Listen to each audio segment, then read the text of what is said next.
ধন্যবাদ আজকের উপস্থিতি। আমরা যারা এখানে উপস্থিত হয়েছি আমাদের সবারই একটাই ভাষা। এই দেশে আমাদের মা বোনেরা রাস্তাঘাটে নিরাপদ থাকবে, বাড়িতে নিরাপদ থাকবে, তাদের কর্মস্থলে নিরাপদ থাকবে।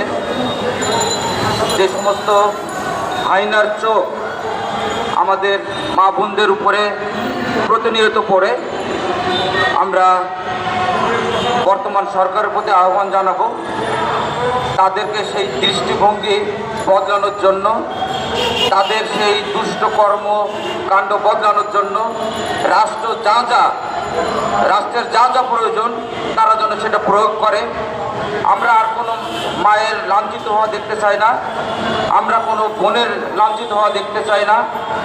একটি শিশু তার নিজ বাড়িতে পর্যন্ত মানে কি বলা যায় যে নিরাপত্তাহীনতায় ভোগে এবং নিরাপত্তা নাই।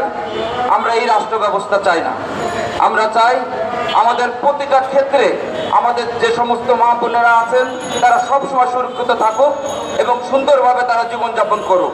আর যে সকল পুরুষ শাসিত মানে কি বলা যায় হাইনার চোখ আছে তাদেরকে বলবো যে আপনারা শান্ত হন, আপনাদের দৃষ্টিভঙ্গি বদলান। তা না হলে এদেশে যে সমস্ত মানুষ আছে আমরা যারা শান্তভাবে সুন্দরভাবে বাঁচতে চাই সেই সমস্ত মানুষগুলো আপনাদের বিরুদ্ধে দাঁড়াইলে আপনাদের এই দেশে বিন্দুমাত্র ঠাঁই হবে না।